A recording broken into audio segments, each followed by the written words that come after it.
सद्गुरु की महिमा अनंत, अनंत किया उपकार। सद्गुरु की महिमा अनंत, अनंत किया उपकार। लोचन अनंत उघारिया, अनंत दिखावन हार। लोचन अनंत उघारिया, अनंत दिखावन हार। परम पूज्य श्री साहिब जी, पूजनीय संत श्री विनय साहिब जी, सम्माननीय भक्त सज्जनों, भक्तिमयी माताओं, बहनों एवं प्यारे बच्चों, एक साखी है। नहीं आशा पूरी यहाँ, नहीं जीवन इकरार, नहीं अस अवसर मिलन को, ताते करहु विचार। बहुत मार्मिक वचन है। आइए इसी पर थोड़ी सी कुछ चर्चा करते हैं। सद्गुरु कहते हैं, नहीं आशा पूरी यहाँ, नहीं जीवन इकरार। मनुष्य की आशाएं पूरी नहीं होती है यहाँ। जीवन का भी कोई ठिकाना नहीं, नहीं जीवन इकरार, नहीं अस अवसर मिलन को। आज जैसा सुनहला अवसर फिर से मिलने वाला नहीं है। ताते करहु विचार, इसलिए हे भाई विचार करो कि जीवन हमारा कैसा होना चाहिए। ये मानव जीवन जो मिला हुआ है, इसको हमें दुख मिटाने की दिशा में आगे बढ़ाना चाहिए। जीवन का लक्ष्य क्या है और दुख कैसे मिटें। हर इंसान, कोई भी प्राणी हो, मनुष्य हो या मनुष्य के अलावा अन्य कोई भी प्राणी हो, वो दुखों से दूर जाना चाहता है। दुख किसी को पसंद नहीं है, चाहे वो छोटा जानवर हो और चाहे कोई बड़ा हो, चाहे मनुष्य हो चाहे पशु पक्षी हो। कोई दुखों के साथ रहना नहीं चाहता। दुख से दूर व्यक्ति वहाँ पहुँचना चाहता है जहाँ दुख का नामो निशान नहीं है। तो ये दुखों से हम कैसे ऊपर उठें, दुखों से कैसे बचें, दुख है क्या, इन चीज़ों को हमें सोचना चाहिए। दुख है क्या? दुख तीन प्रकार के होते हैं, दैहिक, दैविक और भौतिक। ये तीनों दुख मनुष्य को सब समय सताते रहते हैं। दैहिक दुख, दैहिक दुख का मतलब होता है देह से उत्पन्न दुख, और देह के साथ साथ मन का भी, ये सब दैहिक दुख ही कहलाता है। दैहिक दुख में बहुत दुख हैं, हजारों प्रकार के रोग, तकलीफ़ें, पीड़ा, ये सब अनेक प्रकार से मनुष्य इन दुखों से लाचार और विवश बने रहते हैं। तो इन दैहिक दुखों से कैसे हम पार होवें? जब तक ये दुख बने रहेंगे तब तक मनुष्य कभी सुखी हो नहीं सकता। देह वाले दुख हैं, फोड़ा, फुंसी, सिर दर्द, पेट दर्द, हाथ दर्द, कान दर्द और अनेक प्रकार के आंतरिक रोग हो जाते हैं। और इन सब से घर घर की कहानी बनी हुई है। तो कहीं किसी को धन की कमी है, तो कहीं और खाने पीने की तकलीफ़ें हैं, अनेक प्रकार की ये समस्याएं बनी रहती हैं। तो ये दैहिक दुख। और दूसरा दैहिक दुख के साथ है मानसिक दुख, मन की समस्याएं। आदमी का मन सब समय अनेक प्रकार की बेचैनियों से परेशान रहता है। देह वाला जो दुख है वो तो सहने में आ जाता है। कहीं हाथ में दर्द है, पैर में दर्द है, तो कहीं आँख में, कान में, ये दर्द है, ठीक है। लेकिन एक दूसरी समस्या है मन की। मन की जो तकलीफ़ होती है, मन की जो पीड़ा होती है, वो बड़ी कठिन होती है और वो असहनीय हो जाती है। मन की पीड़ा से तो परेशान होकर के व्यक्ति कुछ का कुछ करने लगता है, अनेक प्रकार से बेचैन होता है, वो घर से भागने लगता है, मानसिक रूप से परेशान होने लगता है। तो ये मानसिक दुख बहुत व्यथा में व्यक्ति को डाल देता है। तो ये मन हमारा परेशान रहता है इन चीज़ों को लेकर के। तो पहली बात है कि दैहिक दुख, और दैहिक दुख में दो प्रकार के हैं, शरीर के अनेक प्रकार के रोग और मन की व्यथा। और मन की व्यथा में काम, क्रोध, लोभ, मोह, अहंकार, आसक्ति, ये अनेक ढंग से व्यक्ति को बेचैन बनाते रहते हैं। और ये सब के बने रहते व्यक्ति कभी भी प्रसन्न नहीं हो पाता। महाभारतकार ने कहा है, रागद्वेतम हृदयम वाग्दृष्टानिताद्भिः हिंसादिरहिता कायस्त एतद ईश्वर पूजनम। महर्षि वेदव्यास जी ने कहा कि ईश्वर की पूजा क्या है।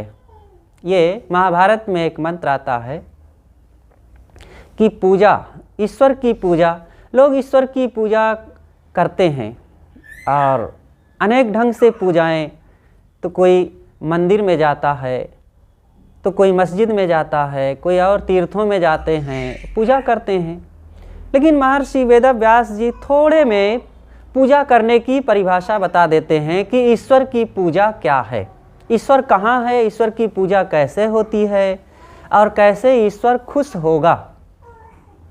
वे कहते हैं रागद्वेतम हृदयम, हृदय से राग द्वेष निकल जाए और वाग्दुष्टानृताद्भिः, वाक से, वाणी से कटुता निकल जाए। और तीसरी बात है हिंसादि रहिता काया, काया शरीर हमारा हिंसा से रहित हो जाए। एतद ईश्वर पूजनम, यही ईश्वर की पूजा है। बहुत सरल, बहुत व्यवहारिक और बहुत ही कल्याणकारी और सर्वग्राह्य है। ऐसा नहीं है कि ये कोई कर सकता है, कोई नहीं कर सकता, सब लोग कर सकते हैं और सार्वभौमिक है। न ये हिंदू के लिए है, न मुसलमान के लिए, न सिख के लिए, न सब के लिए है। और भी कोई बात होगी, हम अगर राम की पूजा की बात कहें तो कृष्ण पूजक नहीं मानेंगे और मुस्लिम लोग नहीं मानेंगे राम को, ईसाई लोग नहीं मानेंगे राम को, यहूदी लोग नहीं मानेंगे, वैष्णव लोगों के अलावा बौद्धिस्ट, जैनी नहीं मानेंगे। मतलब किसी एक की बात ले लेंगे तो दूसरे लोग उसको नहीं मानेंगे। लेकिन ये जो पूजा महर्षि वेदव्यास जी ने बताई है, ये सार्वभौमिक है, सबको इसे मानना ही पड़ेगा, तभी वे सुखी हो पाएंगे। क्योंकि सबके पास तन है, वाणी है और मन है। तो पहली बात वेदव्यास जी कहते हैं कि राग द्वेष हृदय से निकल जाए। राग द्वेष ही तो दुख देते हैं। राग कहते हैं कि जिस व्यक्ति या वस्तु के बिना हम रह ना पाएं और उसका उपयोग करते करते उससे मोह हो जाना और फिर उसी में इतना आसक्त हो जाना, उसकी अब जिस किसी प्रकार से वही मिले, अगर नहीं सहज मिलता है तो छीना झपटी करके मिले, नाजायज करके मिले, तो ये है राग। और जहाँ राग हुआ और चीज़ ना मिली, कोई उसका दूसरा व्यक्ति उस पर अपना अधिकार जमा रहा है, तो उससे द्वेष शुरू हो जाएगा। राग के पास ही द्वेष रहता है, ये दोनों पास पास ही रहते हैं। जहाँ राग आएगा, मतलब जहाँ मोह आएगा, वहाँ बैर अपने आप हो जाएगा। किसी से हम ज़्यादा मोह करेंगे तो किसी से बैर अपने आप होने लग जाएगा। हम जैसे कि किसी व्यक्ति के बिना रह नहीं पाते, उसी को देखते हैं, उसी के पास जाते हैं, उसी से बात करते हैं, तो अब वो व्यक्ति ज़रूरी नहीं कि वो खुद हमसे मोह कर रहा हो, तो उसके घर का व्यक्ति या उसको पाने वाला व्यक्ति अब वो अपने आप बैरी बन जाएगा, हमें रोकेगा। और जो कोई हमें रोकेगा या जो कोई हमारे इस मोह से दूर भागना चाहेगा, हमें हटाना चाहेगा, वो हमारा बैरी बन जाएगा। तो ये बैर और मोह, यही तो मन की व्यथा है, यही तो मन की पीड़ा है। आज तो यही सबसे बड़ी समस्या बन गई है, घर घर की कहानी है ये, कि मोह के कारण आज कितना दुराचार, अत्याचार, व्यभिचार बढ़ रहा है, समाज में विकृतियां आ रही हैं, और कैसे कैसे लोग विकारी हो करके, मन की आँखों की शर्म गंवा करके, निर्लज्ज हो करके भटक रहे हैं। इसलिए वेदव्यास जी कहते हैं कि हृदय से राग और द्वेष को निकाल दो। जिसके मन से ये व्यथा निकल गई, ये दोष निकल गए और ये विकार निकल गए, फिर वो सुखी हो जाता है, क्योंकि उसका मन सम हो गया, सहज हो गया, सबके लिए समता और प्रेम से भर गया। अगर हम राग करेंगे तो हम कबीरपंथी हैं तो कबीरपंथियों से राग करेंगे और दूसरे लोगों से बैर करेंगे। यही तो यहाँ हो रहा है। कोई वेद को मानता है तो हम कहते हैं ये आस्तिक है, और नहीं मानता है उसको कहते हैं नास्तिक है। कोई इस्लाम को मानता है तो इस्लामी लोग कहते हैं कि जो इस्लाम को माने वो आस्तिक है, और जो ना माने वो नास्तिक है। सब एक दूसरे को, अपने मत वालों को आस्तिक और दूसरे मत वालों को नास्तिक कहते रहते हैं। तो एक दूसरे के हिसाब से सभी नास्तिक हो गए। हम आपको गाली दें, आप हमें गाली दें, सब वैसे हो गए। तो यहाँ अगर राग निकल गया, द्वेष निकल गया, अपने और परायेपन का जो कटुता का भाव है वो निकल गया, समदृष्टि हो गई, सबके साथ सहज रूप से व्यवहार करते हैं और दूसरों के नियमों की आलोचना नहीं करते और अपने नियमों में हम जीवन जीते हैं, तो बस यही मन की पवित्रता है। लोग ये करते हैं कि अपने नियमों का पालन नहीं करते और दूसरों के नियमों की आलोचना करते हैं। कोई भी हो, वो अपने संप्रदाय, अपने धर्म ग्रंथ और अपने गुरुजनों की बातों को पालन करते नहीं, बस मोह भर है कि हाँ हम कबीरपंथी हैं, हम सन्यासी हैं, हम वेदांती हैं, हम वैष्णव हैं, अब अपने नियमों का पालन नहीं करते और दूसरे लोगों की आलोचना करते हैं। ये लोग वैसे हैं, ये लोग ऐसे करते हैं, ये लोग ऐसे रहते हैं। तो ये दोनों तरफ से चले गए, उनके नियमों से कुछ लाभ ना ले पाए, उनके विचार और ज्ञान सिद्धांत से लाभ ना ले पाए और अपने सिद्धांतों को छोड़ दिए, कहीं के ना रहे, और दूसरी तरफ कचड़ा अपने मन में भर लिए। यही राग द्वेष का फल होता है। ये तो एक बाहर की मत मजहब की बात हो गई, घर घर की यही बात होती है। अपने ही भाई बंधुओं से, अपने बाल बच्चों से, अपने पति पत्नी में प्रेम नहीं करते, मोह करते हैं और दूसरे लोगों से द्वेष रखते हैं और दूसरे लोगों की चाहना भी रखते हैं। जहाँ हम ऐसा भाव लाएंगे तो अपना घर पराया लगने लगेगा और दूसरों की इच्छा रखेंगे, दूसरे थोड़े दिनों में वहाँ भी कलह शुरू हो जाएगा। इसलिए हृदय से राग द्वेष यम जाल है, तेई बस जीव बेहाल, ताहि जीत गुरु बुद्धि लय, सुखिया साध सुचाल। इसलिए मोह और बैर को त्याग करके जीवन जीना चाहिए। दूसरी बात है कि वाणी से कटुता को निकाल दें।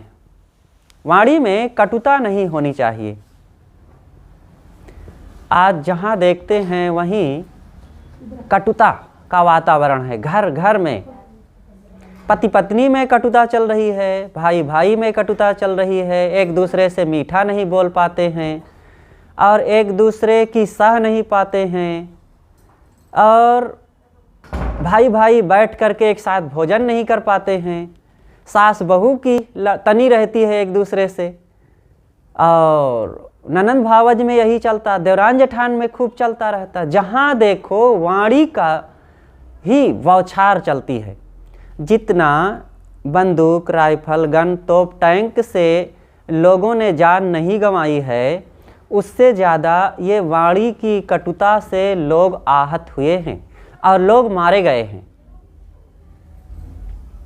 इसलिए वाणी का सुधार बहुत ज़रूरी है। वाणी को मीठा बोलना, वाणी के साथ प्रेम का प्रसारण करना बहुत ज़रूरी है। इसी वाणी में हम जहर भी दे सकते हैं किसी को, और इसी वाणी से अमृत भी दे सकते हैं।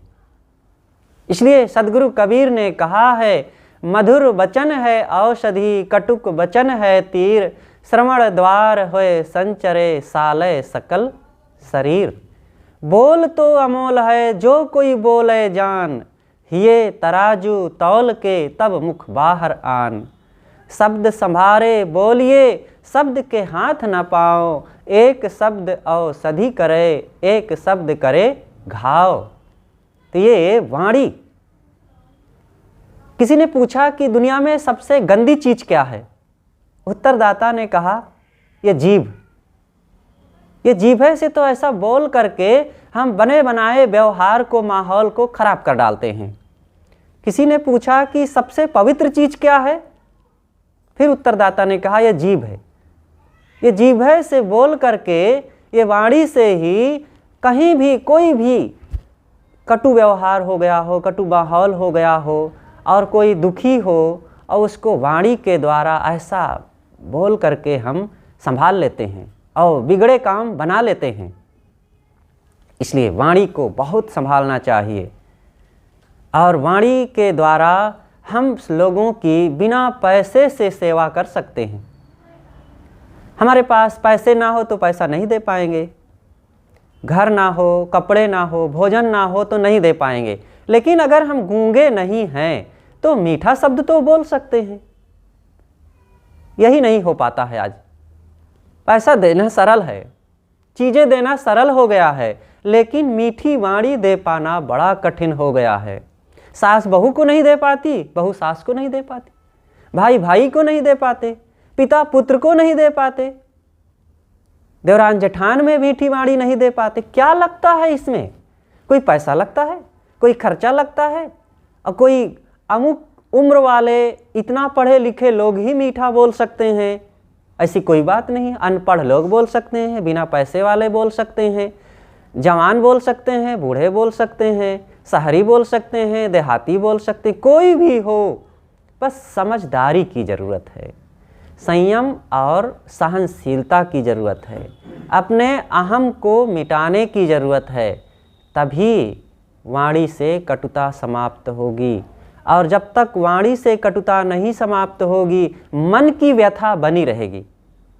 वाणी का मतलब, वाणी अपने आप नहीं निकलती है कि वो निकल करके हमारे अंदर दूसरे को परेशान करने लगे।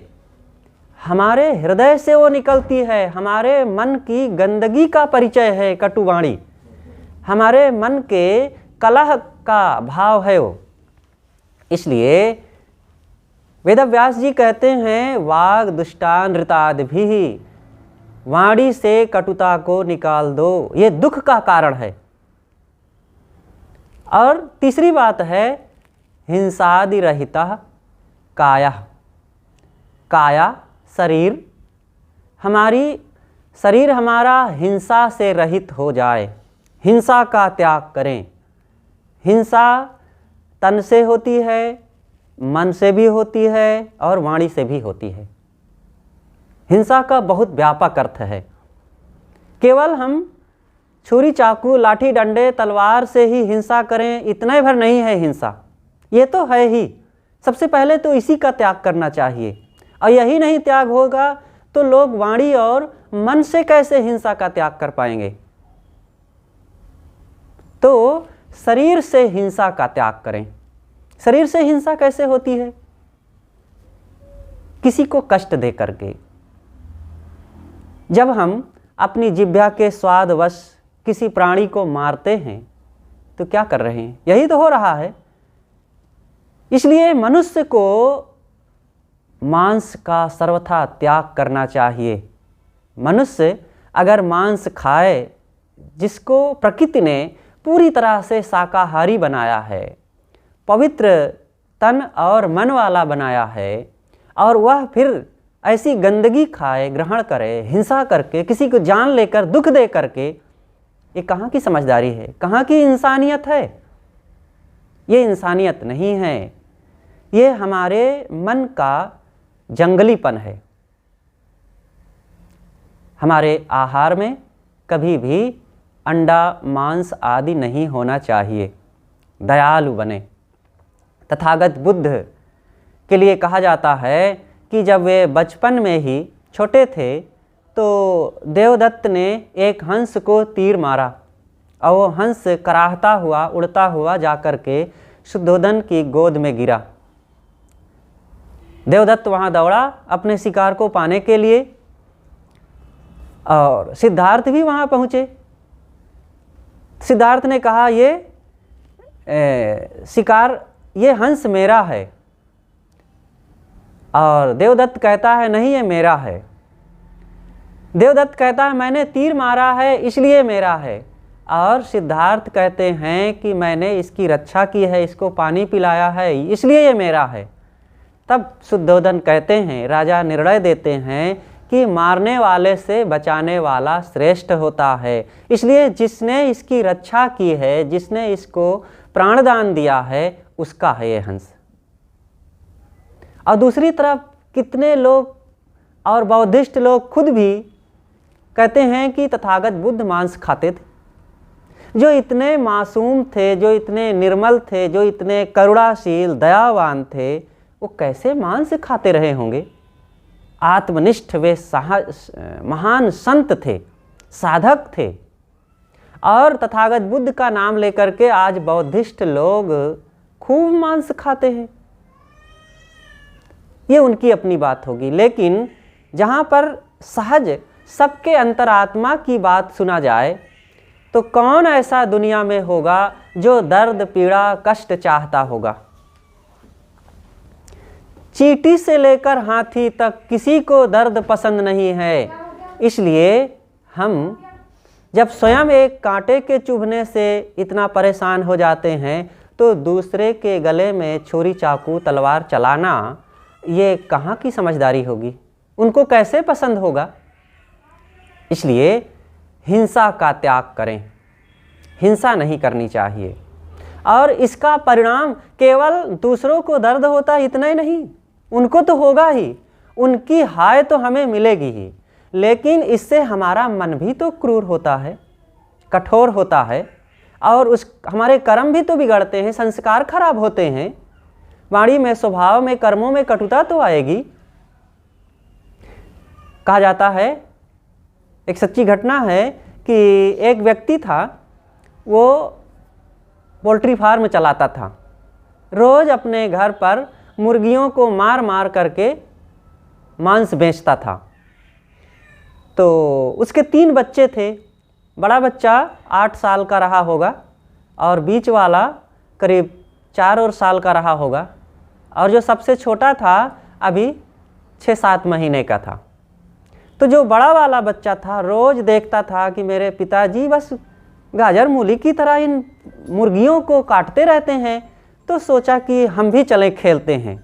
अब छोटे बच्चे को क्या पता कि इसको मारना भी एक बेदर्दी का काम है, हिंसा है। पिता कर रहे हैं तो उसने सोचा कि हम भी करेंगे। तो पिता की अनुपस्थिति में वही छुरा लेकर के अपने भाई को बुला करके छत पर गए, कहें चलो भैया ऊपर खेलते हैं। और अपने बीच वाले भाई के गले में वो छुरा जोर से रेत दिया, और जब रेता तो उसका कोमल गला और कट गया काफ़ी। वो बच्चा जोर से चिल्लाया। तो माँ नीचे थी और वो अपने नन्हे बच्चे को टब में गर्म पानी रख करके, यही ठंडी के दिन थे, टब में पानी रख करके स्नान करा रही थी। और वो माँ बच्चे की ऊपर से बड़ी जोर से करुण क्रंदन चीख सुनी जब, तो बिना सोचे समझे छत की ओर दौड़ पड़ी। अब जब तक ऊपर गई वो, तो बड़ा वाला बच्चा देखा कि छोटे जो मझिला भाई था उसके गले से एकदम लहूलुहान होने लगा, तो वो डर गया। और तब तक माँ आ गई तो इतना घबराया कि जोर से भागा और छत से कूद पड़ा। और कूदते ही उसके हाथ पैर टूट गए, दर पर ख़त्म हो गया। और इधर बीच वाला बच्चे की इतना ज़्यादा गला कट गया था कि थोड़े में वो भी छटपटा के वो भी मर गया। और इधर छोटा जो बच्चा था उसको गर्म पानी ही माँ हड़बड़ा करके छोड़ करके भाग गई थी, और वो पानी में फटफटा करके गर्म पानी में मर गया। बस 10-20 मिनट के अंदर ही उनकी सारी गृहस्थी समाप्त हो गई। ये है हिंसा का फल, किसी ना किसी ढंग से आता ही है ये प्रभाव। आज नहीं तो कल आएगा, हमारे सामने आएगा, हमें आएगा, हमारे बच्चों पर आएगा, हमारे घर गृहस्थी पर आएगा। लेकिन जो लोग ऐसा नहीं सोचते हैं, ये मानते हैं कि ये प्राणी हमारे खाने के लिए बनाए गए हैं। किसने कहा कि तुम्हारे खाने के लिए हम मुर्गी, बकरी, भेड़ और इन जानवरों को बनाए हैं? ये केवल हमारे मन की दलील है। और कुछ ऐसे डॉक्टर होते हैं जो कह देते हैं कि इसमें प्रोटीन, विटामिन होता है, इसके खाने से शरीर ठीक रहता है। अब प्रोटीन, विटामिन कोई भी चीज़ में पता लग जाए तो क्या सब खा लेना चाहिए? गोबर में कोई बता दे तो क्या गोबर खाने लग जाए? इसलिए प्रोटीन, विटामिन, दाल, चावल, फल, फूल, दूध, दही, मेवे, मिष्ठान, इतनी सारी चीज़ों में प्रकृति ने हमें कितना पवित्रता पूर्वक दे रखा है, और फिर इन गंदी चीज़ों की तरफ दौड़ना, भागना, खाना, ये हमारी समझदारी कभी नहीं हो सकती है। मांसाहारी और शाकाहारी प्राणियों का शरीर अलग अलग तरीके का होता है। प्रकृति ने दोनों की बनावट में काफ़ी भिन्नता रखी है। देखिए, जो मांसाहारी होते हैं उनके दांत नुकीले, नाखून नुकीले, उनको पसीना नहीं आता है, उनको रात के अंधेरे में भी दिखाई देता है, उनकी आंत छोटी होती है, उनको मिर्च, मसाला, नमक, गैस सिलेंडर, आग, कढ़ाई की ज़रूरत नहीं पड़ती है। वो कच्चा मांस खाएंगे और रक्त पिएंगे और मस्त हो जाएंगे। लेकिन मनुष्य को बिल्कुल ऐसा नहीं स्वाभाविक वो पचा सकता। उसके दांत वैसे नहीं, उसके नाखून वैसे नहीं, उसका शरीर वैसा नहीं। इसलिए मनुष्य के लिए ये कभी भी उचित नहीं है मांस खाना। इसी पर वो कहानी याद आती है कि एक व्यक्ति था, उसके घर में एक दिन मेहमान कुछ आ गए। उसने अपनी पत्नी से कहा कि देखो, तुम तैयारी करो घर में, आज हमारे कुछ विशिष्ट अतिथि आए हुए हैं, इनका स्वागत अच्छे ढंग से करना है। मैं मार्केट जा रहा हूँ सब्जी लाने। गया मार्केट, जहाँ पर टमाटर, आलू, परवल, बैगन आदि आदि सब्जियाँ बिक रही थी। वहाँ विशेष भीड़ नहीं थी। एक किनारे दूसरी छोर पर देखा कि बहुत भीड़ है। वहाँ पहुँचा, दिखता है कि एक जल्लाद जैसा व्यक्ति बड़ा सा छुरा लिए मार काट रहा है, लोग ले रहे हैं, मक्खियाँ भिनक रही, चारों तरफ बड़ी गंदगी है। सोचा कि यहाँ काफ़ी भीड़ है, लोग ले रहे हैं, सचमुच ये कुछ विशेष चीज़ होगी। उसको पता नहीं था कि ये क्या चीज़ हो सकती है। उसने कहा कि भाई साहब हमें भी दे दो 1 किलो। वो तौल करके दे दिया। कहें भैया इसको बनाना मुझे नहीं आता है, कैसे बनाया जाएगा? उसने कहा यार ऐसे तेल, ऐसे मसाला, ये डालना, सब बन जाएगा। कहें भैया मुझे नहीं बनाना, मेरी पत्नी बनाएगी, एक कागज़ में लिख करके दो। कहा तुम भी कैसे आदमी हो? तुरंत लिखा, इतना नमक, इतना धनिया, इतना तेल, इतना प्याज, लहसुन और इस ढंग से फ्राई करना, बन जाएगा। एक हाथ में मांस की लहूलुहान गठरी और दूसरे हाथ में उसको बनाने की विधि वाला पर्चा लेकर के बड़ा मस्त चला आ रहा था पैदल। आकाश में एक गिद्ध उड़ रहा था। उसने देखा कि ये मेरे कुछ खाने की चीज़ है और एक ही झपट्टे में उसकी गठरी को लेकर के उड़ गया। अब ये महाशय जोर से चिल्लाते हैं कि अरे तुम खाओगे तो कैसे खाओगे? अगर खाना ही है तो ये पर्चा को ले जाओ, पर्चा के हिसाब से बनाना, तब खाओगे। अब बताइए, गिद्ध को पर्चे की ज़रूरत पड़ती है? अरे गिद्ध का स्वाभाविक आहार है। हम मनुष्य गिद्ध नहीं हैं। एक बार एक व्यक्ति ने हमारे गुरुदेव जी से कहा कि हम साहब शास्त्रों से सिद्ध कर सकते हैं कि मांस खाना जायज़ है। गुरुदेव जी ने कहा आप शास्त्रों का सहारा लेंगे, और कुत्ता बिल्ली लोमड़ी सियार और गिद्ध कौआ ये बिना शास्त्र पढ़े ही खा करके सिद्ध कर रहे हैं कि मांस खाना चाहिए, तो फिर अगर आप भी वही सिद्ध कर रहे हैं तो उनसे बढ़ करके तो ना हुए। बेचारे चुप हो गए। दुख बढ़ाना हम जानते हैं, लेकिन हाँ दुखों को से घबराते हैं, काम वही करते हैं कि जिससे दुख बढ़े। ये कहावत तो सुना गया होगा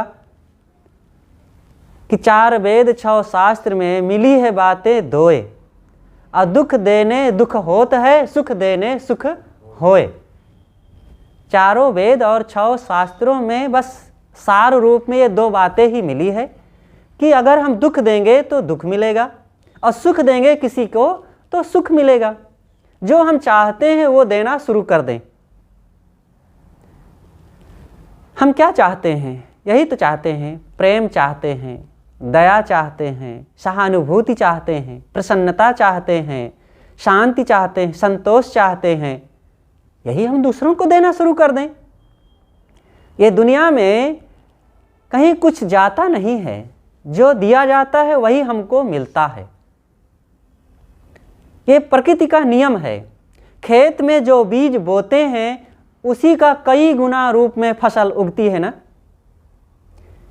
इसी प्रकार हम किसी से जब नमस्ते करते हैं वो भी नमस्ते कर लेता है, सलाम करते हैं वो भी सलाम कर लेता है, जयराम जी की करते हैं वो जयराम जी की कर लेता है, गुड मॉर्निंग करते हैं तो वो कर लेता है, किसी को भोजन के लिए आमंत्रित करते हैं तो वो भी हमें समय से आमंत्रित करता है, किसी से मुस्कुराते हैं तो भी मुस्कुरा देता है, और किसी को आंख तरेरते हैं तो भी आंख तरेर देता है, और किसी को गाली देते हैं तो भी गाली दे देता है।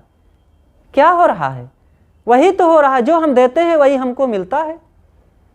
बच्चों को प्यार शिक्षा संस्कार सिखाते हैं तो वही हमें बाद में मिलता है कई गुना के रूप में, और बच्चों को लड़ाई झगड़ा कटुता और वैमनस्य सिखाएंगे तो वही हमें लौट करके मिलेगा। जो हम चाहते हैं वही हम अपने आसपास बिखेरना शुरू कर दें। ये बीज का नियम है। हम बीज तैयार करते हैं और वो बीज हमारे लिए अपने आप फलते फूलते हैं। इसलिए मैंने पहले ही कहा कि दुख को पहचाने दुख है क्या। अब मैंने कहा था कि दैहिक दैविक भौतिक 3 प्रकार के दुख होते हैं, और देह के दुख तो सहने में आ जाता है। उसके निवारण के लिए अनेक डॉक्टर चिकित्सक अनेक पैथियाँ हैं, एलोपैथ नेचुरोपैथ होम्योपैथ और कई प्रकार के हैं, और ये सब लगे हुए हैं। कुछ थोड़ा सा उनको शुल्क दे दो, हमारे शारीरिक तकलीफ़ों के निवारण के लिए वो भरपूर प्रयास करेंगे और ठीक करेंगे। लेकिन जो मन का दुख है कोई नहीं मिटा सकता है। मन के दुखों को हमें मिटाना पड़ेगा, और वो तब मिटेंगे कि जब हम कर्मों को ठीक करेंगे। और कर्मों को ठीक करने की प्रेरणा कहाँ से मिलेगी? हर कर्म किसी विचार से उत्पन्न होते हैं, अचानक कर्म नहीं होते हैं। कर्म करने के साधन हमारे पास इंद्रियां हैं, आँख नाक कान जीभ चाम। हर इंसान के पास ये 5 ज्ञानेंद्रियां हैं, और इन्हीं ज्ञानेंद्रियों के माध्यम से कर्म किया जाता है। और ये ज्ञानेंद्रियां हमें शरीर निर्वाह के लिए मिली हुई हैं। इनसे हम अपने शरीर का बढ़िया से निर्वाह करें, चलने फिरने खाने देखने सुनने बोलने और बात करने में हर चीज़ में मदद मिलती है, और दूसरों की मदद करें। लेकिन ये ना करके इन इंद्रियों का दुरुपयोग हम करने लगे। आँख मिली थी कि रास्ता हम देख करके चलें और खान पान की चीज़ों को देख लें, क्या खाने योग्य है क्या नहीं खाने योग्य है, देख करके खाएं। लेकिन नहीं, आँख का दुरुपयोग शुरू हो गया कि हम रूपासक्त होने लगे। दूसरों के चीज़ों को पैसों को घर को और बहू बेटियों को देखकर ललचाने लग गए। यही है कर्मों का बिगाड़ना। इसी प्रकार जीभ के लिए भी दुरुपयोग हो रहा है। जीभ मिली थी कि जीभ बस दरवाजे पर ही है, वो किसी चीज़ को खाने में टेस्ट करे, खाद्य है कि अखाद्य है, हितकर है कि अहितकर है, वो टेस्ट करने के लिए है। लेकिन नहीं, अब टेस्ट के माध्यम से अब ऐसा मिठाई ऐसा अचार ऐसी चटनी ऐसा मुरब्बा ऐसा ये हो वो हो, यही करते करते शरीर को रोगी बना डाले और अपने कर्मों में अब इतनी विकार ला दिए, दोष उत्पन्न कर लिए। तो ये इंद्रियां, सभी इंद्रियों की बात है, सुनने में भी, स्पर्श में भी और गंध ग्रहण में भी। तो इन इंद्रियों के माध्यम से कर्म होता है और मन से अंदर, मन एक है, सबके पास मन है और मन से ही हम विषयों की ओर आकर्षित होते हैं। तो एक बहुत बड़ा रहस्य है ये हमारे दुखों के बढ़ने का। अब हम सोचते हैं कि बस मंदिर में चले जाएं, पूजा कर लें, 1 लोटा जल चढ़ा दें, 1 किलो बतासा चढ़ा दें, 2 अगरबत्ती जला दें, बस दुख खत्म। ये सस्ते नुस्खे से दुख खत्म होने वाला नहीं है।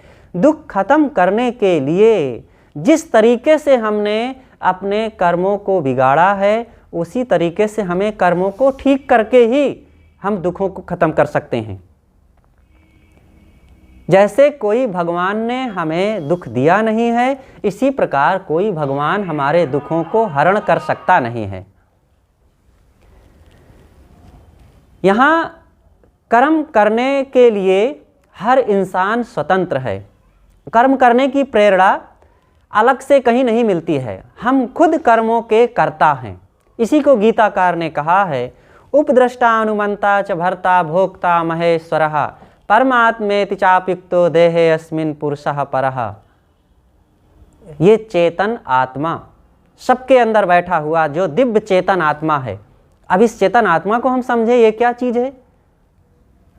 इसको समझे बिना तो सारा हमारा कर्म सिद्धांत ही चौपट हो जाता है, क्योंकि रात दिन कर्म करते हैं। अब कर्म करने वाला कौन है, वो कर्ता कौन है, वो दृष्टा कौन है, वो भोक्ता कौन है, वो प्रेरिता कौन है, हम यही नहीं जानते हैं। सबके अंदर एक बैठा हुआ अविनाशी दिव्य चेतन आत्मा है और वही इंद्रियों को प्रेरित करता है। जैसे गीता में ही ये बात आई है कि एक रथवान है और वो रथ चलाता है और घोड़े लगे हुए हैं और लगाम है और पहिए हैं। इस प्रकार से उसकी एक विश्लेषण किया गया है। तो ये शरीर का रूपक दिया गया है बाहरी रथ से। शरीर एक रथ है, इंद्रियां लगाम है और मन ड्राइवर सारथी है और आत्मा इसका मालिक है। अगर इंद्रियां रूपी घोड़े उन्मत्त हो जाएं तो इस शरीर रूपी रथ को तो कहीं भी पटकेंगे और फिर आत्मा रूपी जो रथी है वो परेशान होगा। इसलिए ये आत्मा को हमें पहचानना पड़ेगा। आत्मा सबके अंदर बैठा अविनाशी चेतन आत्मा है। उसे ही रूह, जीव, सोल अनेक शब्दों से अनेक भाषा में कहा जाता है। वो मैं खुद हूँ, साक्षी। और वो बालक बूढ़ा नहीं होता, स्त्री पुरुष नहीं होता और वो बूढ़ा जवान नहीं होता है। इसलिए ये शरीर और आत्मा के भेद को हम समझें। शरीर निरंतर बदलता है। माँ के पेट में आया, जन्म लिया और छोटा से बढ़ते बढ़ते बड़ा होता गया और एक दिन बूढ़ा हो गया। इस लंबी यात्रा में शरीर का बदलाव हुआ, लेकिन आत्मा का बदलाव नहीं होता है। हाँ, जैसे जैसे वो कर्म करता है वैसे वैसे उसको संस्कार उसके साथ अंकित होते जाते हैं और उसको सुख दुख भोगने में आगे वही कारण बनते हैं। इसलिए हम इन कर्म के रहस्यों को पहचानें। भारतकार ने यह इसके लिए भी कहा है, नीतिज्ञा नीतिज्ञा वेदज्ञा अपि भवन्ति शास्त्रज्ञा ब्रह्मज्ञा अपि लभ्या स्वज्ञान ज्ञानिनो विरलाः।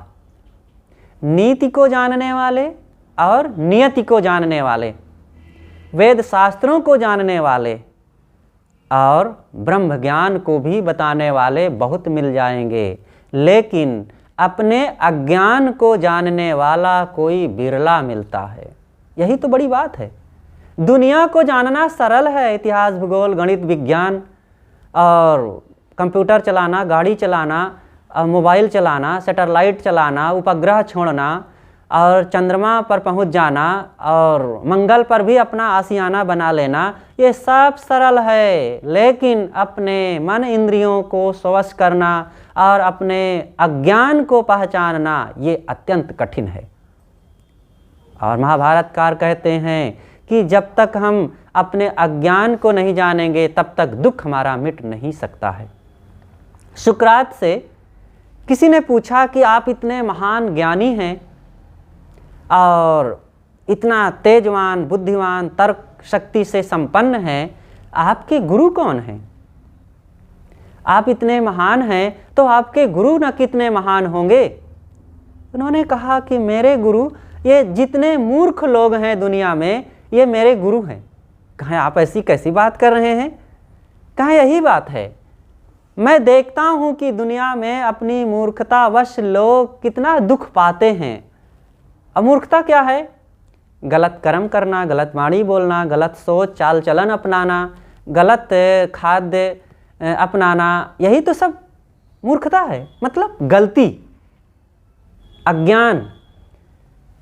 तो मैं इनसे सीख लेता हूँ यह कि देखो ये गलती करके अपने जीवन को दुखी बना रहे हैं, दोषी बना रहे हैं, और इनको कितना ना दुख भोगना पड़ेगा आगे। तो मैं इनसे पहले से सीख लेता हूँ कि मुझे ये नहीं करना है।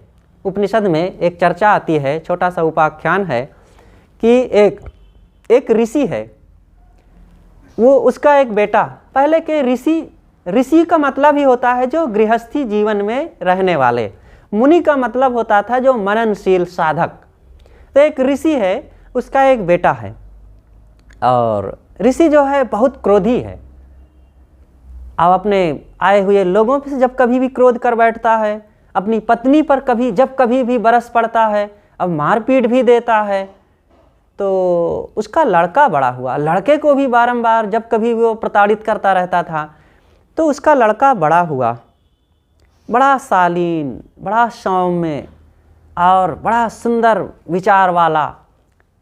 तो किसी ने उस लड़के से पूछा कि आपने ये कैसे, ऐसा स्वभाव कहाँ से सीखा? उन्होंने कहा अपने पिताजी से। कहा पिताजी से कैसे सीखे? कहें कि मैंने देखा कि मेरे पिताजी सब समय झनझनाते रहते थे, और जब कभी भी कहीं माँ को गाली, कहीं मार देना, कभी मुझे कटु कह देना, कभी किसी से लड़ जाना, तो मैंने सोचा कि मुझे ऐसे नहीं रहना है, मुझे अपने व्यक्तित्व को, अपने स्वभाव को सरल, शांत, संयत, स्वश और उदार बना करके रखना है। तो सीखने वाले तो कहीं से भी सीख सकते हैं, और ना सीखने वाले, उनको वेद व्यास जी आ जाएं तो भी नहीं सिखा पाएंगे। इसलिए हम अपने जीवन में दुखों को मिटाने का काम करें। तो मैंने कहा था कि नहीं आशा पूरी यहाँ, नहीं जीवन इकरार, नहीं यस अवसर मिलन को ताते करहु विचार। संसार में यहाँ प्राणी पदार्थों से सुख भोगने की आशा कभी पूरी नहीं हो सकती है। एक लड़का सोचता है कि अभी तो मैं पढ़ाई लिखाई कर रहा हूँ, कितनी झंझट है, कितनी व्यवस्था है, निरंतर स्कूल कॉलेज दौड़ते रहो, मास्टर के द्वारा इतना लोड मिल जाता है कि उसको पूरा करते रहो। मैं पढ़ लिख लूँगा, बड़ा हो जाऊँगा, नौकरी करूँगा, तब स्वतंत्र हो जाऊँगा। पढ़ लिख लिया, थोड़े दिन में नौकरी भी मिल गई, अब स्वतंत्र कहाँ हुआ? अब नौकरी के चक्कर में भाग रहा है, सुबह से शाम तक यहाँ वहाँ जाना और जल्दी से तैयार होना, और फिर वहाँ अपने ऊपर के अधिकारियों से सब समय उनका दबाव सह रहा है, परेशान हो रहा है। अब सोचता है क्या बताऊँ, ये तो बहुत झंझट में पड़ गया। अगर रिटायरमेंट मेरा हो जाएगा, सर्विस पूरी हो जाएगी, तब मैं स्वतंत्र हो पाऊँगा। रिटायर्ड भी हो जाता है, लेकिन फिर उसको अनेक प्रकार की झंझटें, अनेक प्रकार से उसके समस्याएं सामने आती हैं। कैसे मैं स्वतंत्र होऊंगा, कैसे सुखी होऊंगा? इस प्रकार से ये मन की अनेक समस्याएं सामने आती रहती हैं। इसलिए मन को ठीक करना और अपने कर्तव्यों को, कर्मों को ठीक रखना, अपने स्वभाव को ठीक रखना, ये मनुष्य के जीवन सुधार का सबसे बड़ा आधार है। अगर हम अपने कर्मों को ठीक नहीं करेंगे, अपने स्वभाव को ठीक नहीं करेंगे, अपने जीवन को ठीक नहीं करेंगे, तो हमें कौन ठीक करने के लिए आएगा। इसलिए संसार से भोगों को भोगने की आशा को छोड़ें। जीवन का कोई ठिकाना नहीं है। यहाँ काल अचानक सबको मारे, बाल वृद्ध ना तरुण विचारे। देखते हैं, माँ के पेट से ही बच्चों का प्रस्थान और मरना शुरू हो जाता है। जन्म लेकर के बचपन में, किशोर अवस्था में, युवा अवस्था में, अधेड़ में, बुढ़ापे में, अंततः जर्जर होकर के तो मरते ही हैं लोग। इसलिए मौत की याद करना चाहिए, और मौत को जब याद करेंगे तब फायदा क्या होगा। लोग कहते हैं काहे को साहब मौत की याद दिलाते रहते हैं। अरे धन की याद करें, भोगों की याद करें, संसार की याद करें, राग रंग की याद करें, मौत की याद करने से क्या फायदा। मौत की याद करने से हमसे पाप नहीं होगा, अहंकार नहीं होगा, इंद्रियों से दुराचार व्यभिचार नहीं होगा, किसी को सताएंगे नहीं हम। यही तो करते हैं ना कि चाहे किसी को कष्ट मिले या जो भी हो, हमें दूसरों का धन मिल जाए, दूसरे को हक मारेंगे, दूसरे पर कटुवाणी बोलेंगे और दूसरों के साथ और दुष्कर्म करेंगे। लेकिन जो मौत की याद रखेगा कि अरे भाई दूसरों को मैं सता रहा हूँ और इसके बदले में मैं भी भयभीत, शोकित, पीड़ित हो रहा हूँ, तो आजकल में मरी जाना है, तो काहे को दुख दे करके मरें। स्वयं सुखी होकर दूसरों को सुख दे करके मरना, ये श्रेष्ठ कर है। इसलिए मृत्यु की याद रखना बहुत जरूरी है। और संतों ने, सभी संतों ने मृत्यु की याद दिलाई है। और सदगुरु कबीर के बारे में तो क्या कहना, उन्होंने तो बारंबार मौत की याद दिलाया है। हाड़ जरे लकड़ी जरे, जरे जलावन हार, कौतुक हारा भी जरे, कासो करूं पुकार। ये कोई मृत्यु की याद ना करे तो क्या मृत्यु से बच जाएगा। ये तो वैसे हुआ जैसे शुतुरमुर्ग, अफ्रीका में शुतुरमुर्ग होता है, एक बड़ा पक्षी, बहुत तेज दौड़ता है। जब वहाँ पर शेर उसको खदेड़ता है तो पहले दौड़ता है, और जब नहीं भाग पाता तो मरुस्थल में, बालू के रेत में वो अपने सिर को घुसा देता है। तो सोचता है कि मैं नहीं देखता हूँ अब शेर को, तो शेर भी मुझे नहीं देखता होगा। अब पीछे से शेर आता है, उसको पकड़ के चीर फाड़ के खा जाता है। ऐसे ही हम अपने आप को छिपाते हैं। मौत की याद करने से हमें मौत छोड़ नहीं, जल्दी नहीं पकड़ लेगी, और ना याद करने से वो भूल नहीं जाएगी हमें। और याद रखेंगे तो हमसे गलत नहीं होगा, अनर्थ नहीं होगा। तो साहब कहते हैं कि नहीं जीवन इकरार, नहीं अस अवसर मिलन को, ताते करहु विचार। आज जैसा अवसर फिर से मिलने वाला नहीं है। आज कितना बढ़िया सुनहला अवसर है। देखो, हर प्रकार की सुविधा है, घर मिला हुआ है, शरीर स्वस्थ मिला हुआ है, आंखें देखने में सक्षम है, हम लूले लंगड़े नहीं हैं, और बोल सकते हैं, अपने दुख दर्द ज़रूरत को व्यक्त करके दूसरों के सामने समाधान कर सकते हैं। माता पिता, भाई बंधु, बाल बच्चों का प्यार है, सत्कार है, सहयोग है, पढ़े लिखे हैं, बुद्धि ठीक है। पागल होते हम कहीं तो नाली का पानी ही पीते घूमते, इधर उधर कपड़े ही फाड़ते और जहाँ तहाँ पड़े होते। मनुष्य हैं, पशु पक्षी नहीं हैं। कम से कम देखो कितना बढ़िया मानव जीवन मिला हुआ, सब कुछ मिला है, और फिर भी हम आत्म कल्याण का काम ना करें तो कितना बड़ा दुर्भाग्य है। इसलिए आज हम सोचें और देखें कि हमें क्या करना चाहिए। यदुपते क्वागता मथुरापुरी, रघुपते क्वागतोत्तर कोशला, इत विचिंत मना कुरु सुस्थिरम, नस्दिदम जगदित्यव धारे। बड़ा मार्मिक वचन है। ये चैतन्य महाप्रभु के शिष्य हुए हैं रूप गोस्वामी और जीव गोस्वामी। तो उसमें से रूप गोस्वामी जी ने कहा है कि यदुपते क्वागता मथुरापुरी, मथुरा के और द्वारिका के भी महाराज श्री कृष्ण कहाँ हैं, और रघुपते क्वागतोत्तर कोशला, रघुपत सूर्यवंशी महाराज श्री राम, अयोध्या के श्री दशरथ पुत्र दशरथ नंदन जी आज कहाँ हैं। खोजने जाओ, कहीं मिलेंगे। उनको बीते हजारों हजारों साल बीत गए, आज उनका कोई चिन्ह नामो निशान नहीं मिलेगा। हम सोचें कि हमें क्या करना है, हमारे क्या कर्तव्य हैं। कहने वाला कहता है कि देख लो, ये 2 का नाम मैं गिनाया हूँ, ऐसे ही बीते हुए सभी महापुरुषों की बात है, जो चले गए फिर वो लौट करके आने वाले नहीं। हम भी यहाँ से चले जाएंगे आजकल में। इस दिल्ली में ये सदियों सदियों से दिल्ली नगर बसा हुआ है, लेकिन खोज डालो पूरी दिल्ली में, शायद 100-125 साल पुराना व्यक्ति कोई मिले। ये दिल्ली तो हजारों साल से, क्या कहें लाखों साल से भी होगा, लेकिन लोग आते जाते रहते हैं, दरबार लगा रह जाता है, दरबान बदलते रहते हैं। इसलिए हम लोग थोड़े दिन के लिए आए हैं, जो करना चाहिए वो काम करें। ये मानव जीवन का जो परम पुरुषार्थ है। थोड़ी सी बात कहकर मैं समाप्त करता हूँ कि आगे मैंने कहा था पहले ही कि दैहिक, दैविक, भौतिक। दैहिक ताप पर मैंने कहा कि तन के दुख और मन के दुख, और दैविक ताप क्या है, इससे भी आदमी परेशान है। दैविक ताप है प्रकृति का प्रकोप, वो भूकंप आ जाना, तूफान आ जाना, बाढ़ आ जाना, सूखा पड़ जाना, दाहा पड़ जाना, और अनेक प्रकार के जो प्राकृतिक आपदाएं, ज्वालामुखी हो जाना, आग लग जाना, ये सब दैविक प्रकोप से ये मनुष्य पीड़ित रहता है। और तीसरा है भौतिक। भौतिक मतलब भूत संबंधी, प्राणियों से संबंधित, मक्खी, मच्छर, सांप, बिच्छू, शेर, बाघ, भालू, चीता और अन्य जानवरों से परेशान रहना, ये भौतिक ताप है। तो ये दैविक भौतिक से तो कभी किसी को ऐसे संयोग होता होगा, और शारीरिक वाला भी कभी कभार आता है।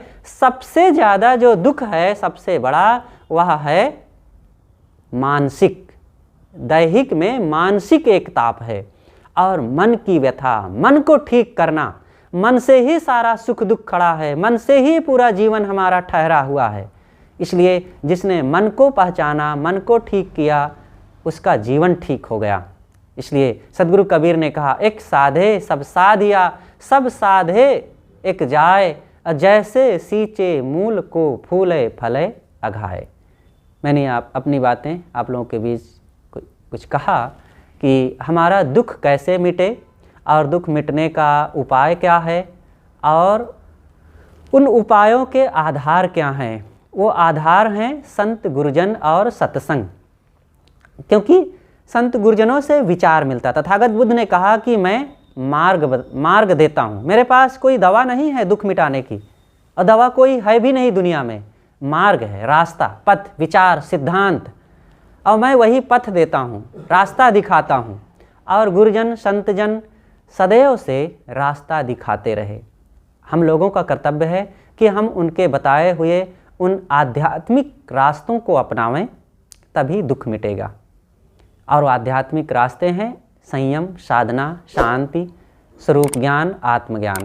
अपनी बातों को मैं यहीं पर समाप्त करता हूँ। बोलिए सद्गुरुदेव की जय।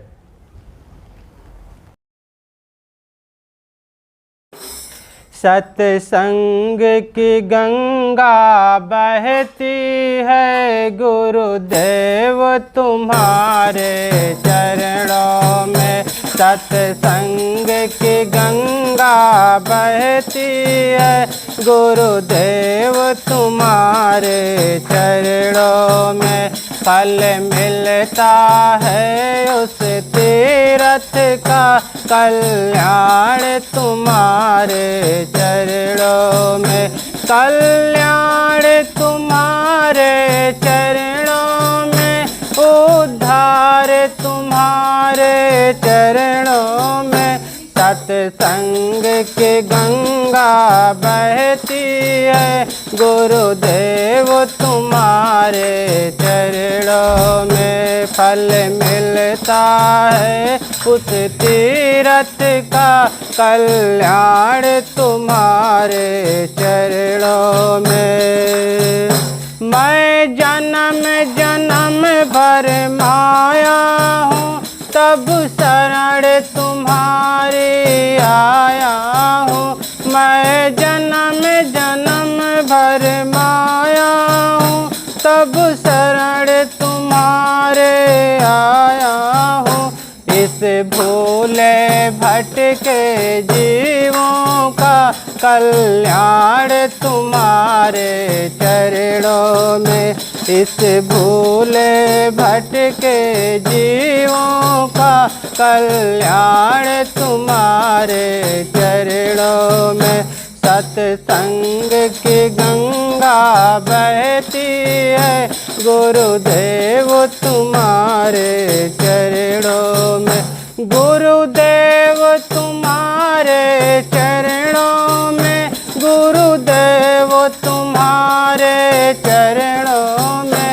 सत्संग की गंगा बहती है गुरुदेव तुम्हारे चरणों में। फल मिलता है उस तीरथ का कल्याण तुम्हारे चरणों में। दुखियों का दुख मिटाते हो, दया दिव्य दृष्टि पर खाते हो। दुखियों का दुख मिटाते हो, दया दिव्य दृष्टि पर खाते हो। तब आवागमन मिटाते हो, है मोक्ष तुम्हारे चरणों में। तब आवागमन मिटाते हो, है मोक्ष तुम्हारे चरणों में। सत्संग की गंगा बहती है गुरुदेव तुम्हारे चरणों में। गुरुदेव तुम्हारे चरणों में, भगवान तुम्हारे चरणों में। सत्संग की गंगा बहती है गुरुदेव तुम्हारे चरणों में। एक बार जो दर्शन पाता है, बस आप ही का हो जाता है। एक बार जो दर्शन पाता है, बस आप ही का हो जाता है।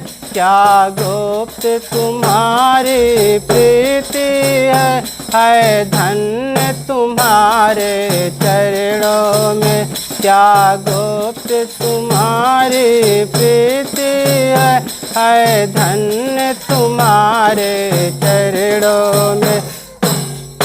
गुरुदेव तुम्हारे चरणों में, गुरुदेव तुम्हारे चरणों में। सत्संग की गंगा बहती है गुरुदेव तुम्हारे चरणों में। फल मिलता है उस तीरथ का कल्याण तुम्हारे चरणों में।